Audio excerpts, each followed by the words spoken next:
What if the world is just 48 hours away from a major war explosion? Right now, the United States has given Iran a final warning. Open one of the most important oil routes in the world or face direct strikes on your energy plans. Iran is not backing down, instead, it's threatening something even bigger, a move that could shake the global economy and ignite the entire Middle East. Right now, the world is watching a dangerous countdown. The United States has given Iran 48 hours to make a decision that could change everything. Open the Strait of Hormuz or face direct military strikes on its energy infrastructure. This is not just politics. This is not just another warning.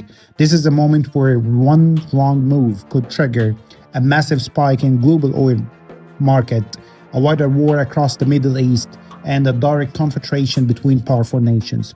In this episode, we'll break down everything you need to know. What Trump really meant by this threat, why the Strait of Hormuz is so important, and how Iran is responding, and what could happen next if the situation escalates even further.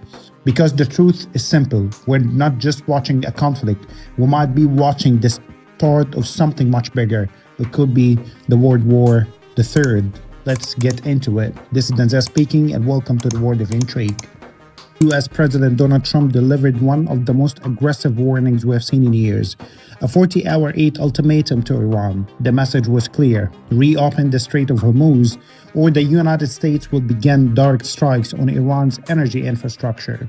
And this wasn't vague. According to multiple reports, the target could include major power plants, oil processing facilities, critical energy networks that keep the country running. Trump even suggested that the attacks would start with Iran's largest energy sites first, sending a message not just to Iran, but to the entire world. This is a major escalation, because until now, most military actions were focused on military bases, missile systems, strategic defense targets, but now we're talking about economic lifelines.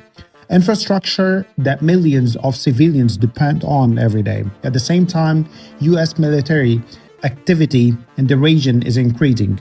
Naval forces are moving closer to the Strait of Hormuz.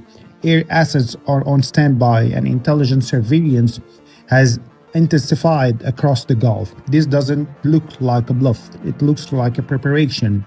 Meanwhile, global markets are already reacting. Oil prices are rising, shipping companies are on alert, and governments around the world are calling for restraint, but also preparing for the worst. Because everyone understands what's at stake. If this ultimatum turns into action, it won't stay limited, it will spread. And then came Iran's first signals. No clear sign of backing down, no immediate move to reopen the strait. Instead, silence mixed with warnings, a pause before a possible storm. So now the situation stands at a critical point, a ticking clock. Two sides refusing to show weakness, and the world watching every move. But this raises some serious question. Why is the Strait of Hormuz so important that could trigger a war? What happens to the global economy if it stays closed? And why is the US willing to risk hitting energy targets to force it open?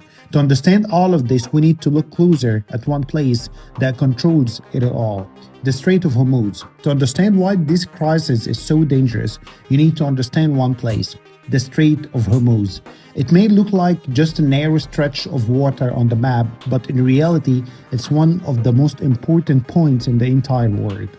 Every single day, around 20% of the world's oil supply passes through this small corridor. That means oil from countries like Saudi Arabia, Iraq, and the Emirates, gas shipments heading to Europe and Asia, and energy that powers millions of homes and industries. All of it moves through this one choke point. Now imagine this: if that flow stops, even for a very short time, oil prices can skyrocket within hours. Global markets can panic, and entire economies can feel the shock. That's exactly why the United States is taking this so seriously. For Washington, this is not just about Iran, it's about global stability. And here's the key detail: Iran does not need to fully close the Strait of Hormuz to cause damage. Even the threat of naval mines, fast attack boats, missile systems along the coast is enough to scare shipping companies away, and that's already starting to happen. Some tankers are rerouting, others are waiting before entering the area, Insurance costs for ships are rising fast. This is how pressure builds without a single shot being fired. But Iran sees that differently. For them, the strait is not just a waterway, it's a leverage, a powerful tool they can use if they feel threatened. So when the US says open the strait, Iran hears something else. Lose your strongest card. And that's why this situation is so complicated. Because both sides believe they cannot afford to back down. But this leads to an even more dangerous question. What exactly will happen if the US follows through on its threat? What does striking Iran energy infrastructure really look like, and how far is Iran willing to go in response? That's where things could take a very serious turn.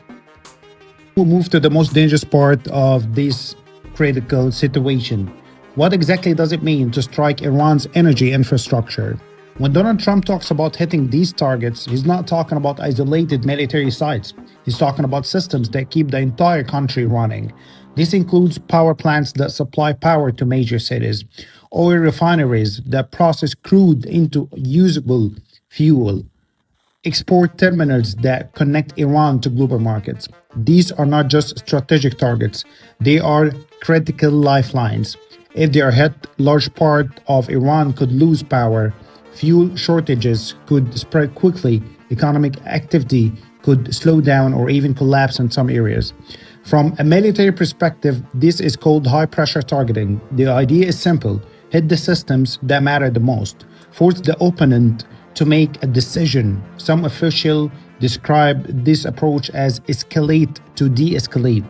In other words, increase pressure quickly, create internal stress inside Iran, push leadership to reopen the Strait of Hormuz, and avoid a longer, more expensive war.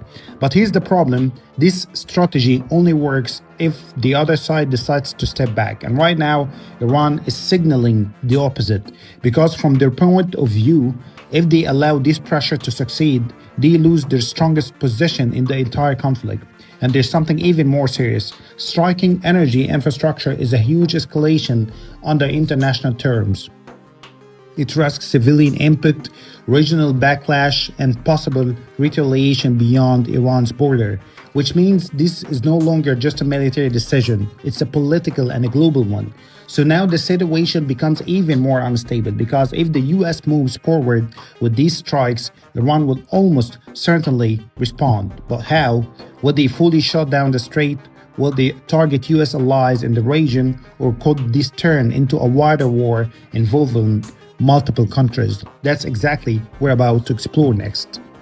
Iran did not stay silent. The response came quickly and it was direct. If the United States attacks their energy infrastructure, Iran says it will take things to another level. Officials warned they could completely shut down the Strait of Hormuz, target oil facilities across the Gulf, and strike any country that supports US operations. This is not just a defensive reaction, it's a message. If you go down, everyone feels it. And that changes everything, because now the risk is no longer limited to Iran and the United States. It could pull in Gulf nations, global energy companies, even international shipping routes. One move could trigger another and another until the situation spirals out of control. So we are at a breaking point, a ticking clock, a rising threat, and two sides ready to escalate. But the biggest question now is, what happens when those 48 hours run out? 48 hours, that's all it may take to decide whether this crisis fades or explodes into something much bigger. Because what's happening right now is not just about Iran, it's not just about the United States, it's about global energy, economic stability, and the balance of power in the Middle East. One decision, one strike, one miscalculation could pull the entire region into a wider conflict, and maybe even beyond. So the real question, and you can answer this question in the comments, are we watching a moment of pressure or the beginning of much larger war?